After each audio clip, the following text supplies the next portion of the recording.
Well, I have a little bit of buyer's remorse. I went to the big auction site, browsed some parts for my Mustang. I got these double adjustable rear upper control arms. Currently they're about $67. I bought mine about a year ago. They've been sitting in the basement. They come packaged pretty nicely. It's got like formed packaging. They come with some hardware, but there's a couple things that aren't quite maybe high quality, and then there's something that broke on mine, which is very shocking.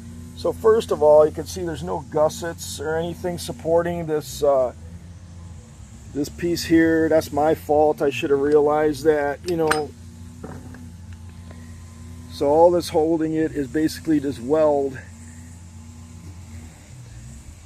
So hopefully that's a good weld.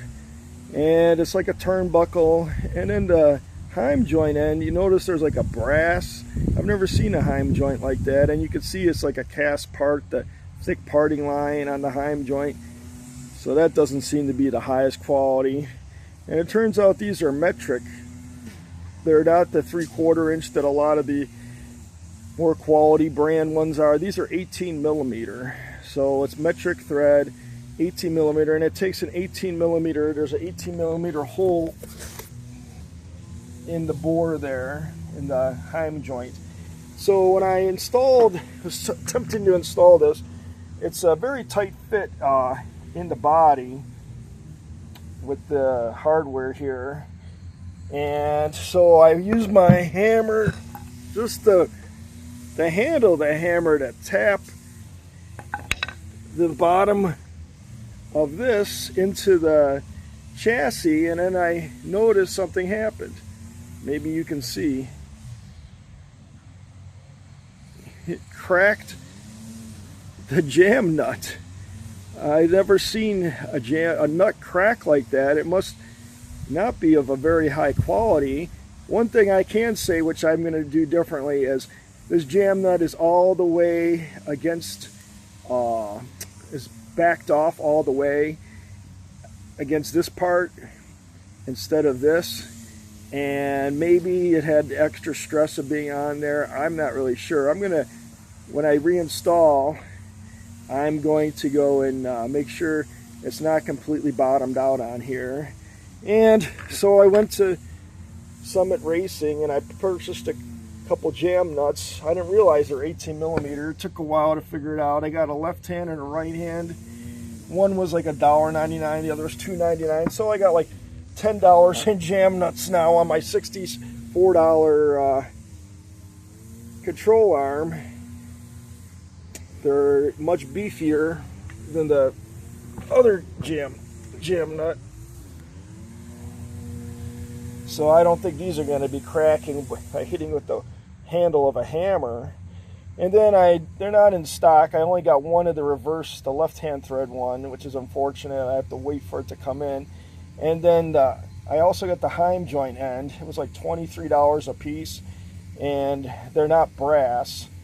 So I'm going to replace the heim joint end too. So my $65 control arms are going to cost me about $130.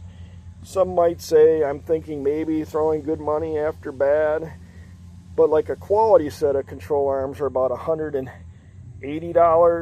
I know UPR makes pretty good stuff. Now they have gussets welded, and they seem to be pretty heavy duty. So even upgraded, this is not going to be as upgraded. And then I'm taking a chance, you know, is this turnbuckle thing here in the center of a high quality that it's not going to strip out? And then is this weld is going to be a hold, you know, without any gusseting? You know, my car just runs drag radials, and I'll be happy to do like a 1.7 60-foot time. So I don't think it's going to really be stressed as much. It's just my convertible. So, you know, I hope it works out for me. You know, I'm kind of taking a gamble on this, but I just thought I'd make this video to warn people about the quality of these control arms. I don't think if I knew about these brass heim joints and the cast, looks like they're cast, and then the quality of the hardware, oh my gosh, to crack this nut, you know, that's some not the best quality. So I'm going to just put that warning out for anyone considering purchasing the $67 double adjustable control arms.